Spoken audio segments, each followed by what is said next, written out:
Morning, I am joined in studio by the Zimbabwe Olympic Committee President, Mr. Thabani Gonye. Thabani, good morning. Thank you for making time and joining us this morning. I know you're a busy man, so we appreciate it. First of all, obviously, 2025, a brand new year, but I want to start at 2024. It was a big year for you guys as the Zimbabwe Olympic Committee with the Paris Games and everything that happened around that. How have you guys recovered from that and how are we building from that going into 2025? Thank you very much, Teach. Good morning, Zimbabwe. I think for us, 2024 was great. And I think it marks a significant milestone. I think for those that have been seen where we have been in the previous Olympic Games, they would have seen a spring into the Olympic Games in terms of the impact of the two boys, Charamba and Makarau, really emerging on the global stage and making the final.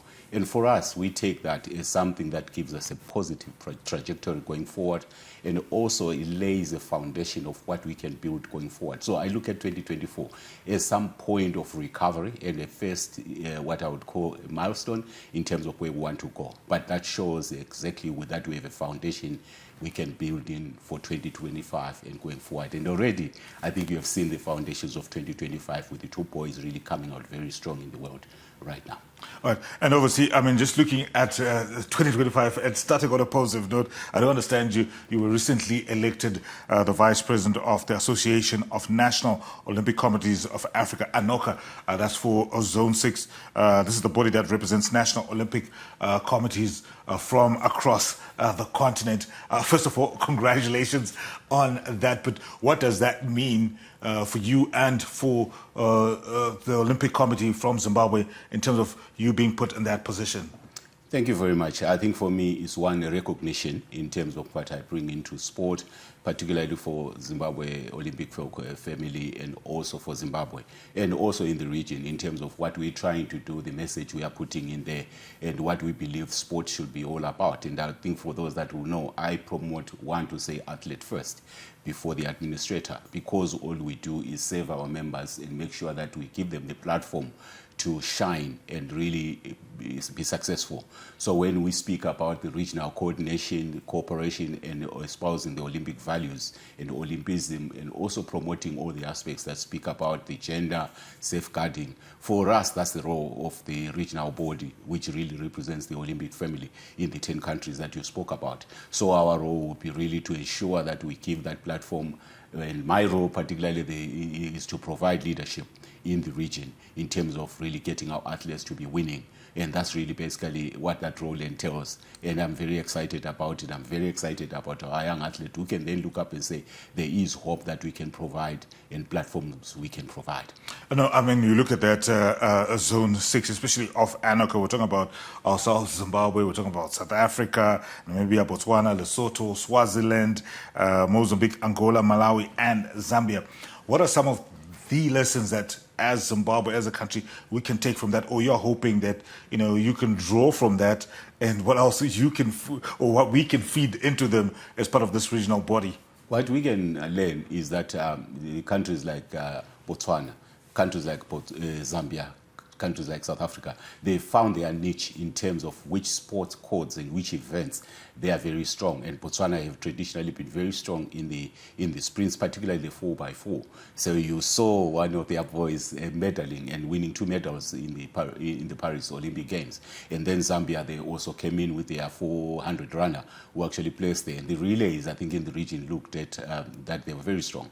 And for us, traditionally, Zimbabwe, we have our niche, and we started showing that first signpost of what we're trying to do. I think this is really for us was a landmark in the sense that the two sprinters were not by coincidence, that they actually showcased that Zimbabwe is very strong in the sprints.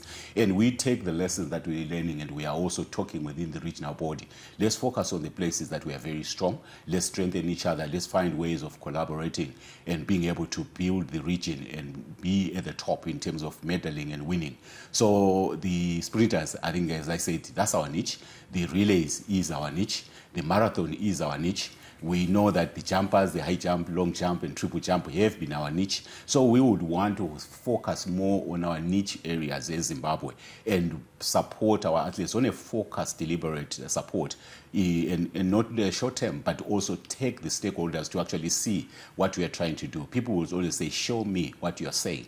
And we believe that that's the first show that we have done for Paris.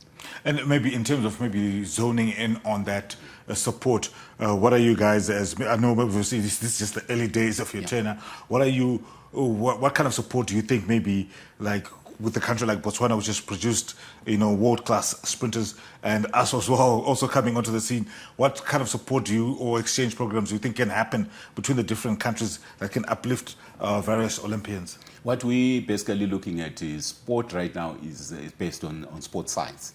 So we already have a memorandum of understanding running with South Africa and Zambia. And we're looking at what Botswana did with the sprinter that won the 200 and they also won silver medal in the 100. So we are taking the best practices of the preparation that they've got. And the learning points, I think, from Botswana, they've got the massive support from the government. And I remember meeting the Honorable Minister about two and a half years ago. And he will stand and in front of us, the Olympic Committee president, and say, Botswana does not make apologies for supporting sport because they believe it's a domain that can unite a nation. And I, as in discussing with our colleagues in the region, I believe that sport can unite. And we believe that if the sport domain was actually taking leadership and standing up and filling in the gaps, there is some positivity that it brings in the uniting the nation and getting the family rallying behind the athletes, and we'll be winning. So those are lessons that I take from Botswana in terms of the massive government support. And beyond, when we look at South Africa also, has a massive sponsorship in terms of the corporates coming into support. So that's what we're trying to harness in the region, to say governments have a role to play, the corporate have a role to play, but we always have to have our house in order. People must trust that as leaders, we are putting that money where it belongs, that is supporting the athletes. And earlier when I was watching the Honorable Minister, speaking of exactly the same message that we are putting out there, the support that the athletes require is really from the family structure, right when they are young. I think this notion of us where we speak of sport as Gutamba, Umdlalo, that's the mindset we need to change and say sport is a commercial business, can make people actually have a life based on sport. And that's the highest paying industry in terms of those who are paid very highly. You can talk of examples. So for us, that's the message we want to give the youth, that start them young at 6-7 years and then get them on the pathway to get to the levels that they need to be supported. Obviously, the Olympics done and dusted. That was Paris 2024. Obviously, next games are 2028. But I know there's various things like the African Games and even just the Youth Olympics. What can we expect from ANOCA or even just Zimbabwe Olympic Committee going into 2025? What we are looking at is, will be aware that there's youth games, African games, that are being hosted by Angola later on this year. And there is obviously that trajectory towards 2026. We are very excited about these junior programs because when you develop an athlete needs to have a very definitive pathway in terms of where they're going from when you identify them. So when you nurture them, and then you are putting them into phases of where they need to be exposed at the right levels in terms of the youth. So for us in Zimbabwe, we would be excited about the Angola Games. We're excited about the Dakar Games in 2026, the first Olympics in Africa. So we would be looking at already the teams and working with the national federations. We're harnessing those potentials who will then basically be earmarking to put them into the African Games in Angola and putting them through for the Dakar Games. So that's the regional coordination. Then we have to find a way that we unite and support our athletes. And the regional body, apart from just the ANOCA, the parent body, we will give in some support. Those are the things that we will be exploring and saying whatever avenue we can put in to get revenues and get coordinated support for the national Olympic committees in the region. That's exactly the support we will be providing. And we are currently really discussing around how do we harness resources to ensure our region is strong, even participation in the different level games. We did hear, obviously, in that earlier story with our current sports minister vying for that Olympic presidency. But one of the things that she touched on was on that support for aspiring Olympians before and even after the Games. As the Zimbabwe Olympic Committee, as we obviously start building towards LA 2028, outside of that Olympic Solidarity Scholarship that is usually available, what are you guys hoping to put in place to sort of support aspiring Olympians in the build-up to those games? Yeah, and I think the Honourable Minister was right on point. I think what you noticed, and that's why I said Paris was a model of what we're trying to build. You'll be aware that we had one athlete that we actually tailor-made a sponsorship directly, where the local bank and institution was supporting our first athlete to qualify for the games. That's how we are basically wanting to model our support from the corporates to say, we are there to facilitate as Zimbabwe Olympic Committee, national federations. If you pay directly to the athletes in terms of their need that they need to do in preparation for the games, that's actually a lot of value that the athlete will see, because that money, he can see it, he knows that it's going into the areas that they need.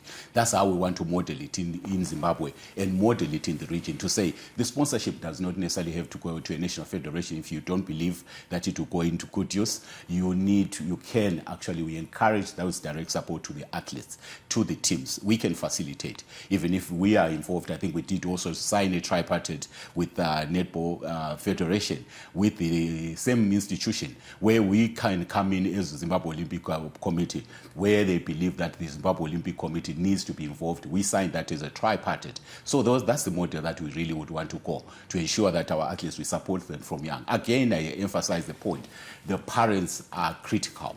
The clubs are critical. The national associations are critical. The government is critical. The corporates will only come when they see there's a united front that actually is geared at the same goal of winning. And certainly, that's the trajectory we are looking at. That's the messaging we are putting in across the regions. That's what we are learning from the region. For me, that's the leadership that we want to provide. Konapo, ipapo, ipapo.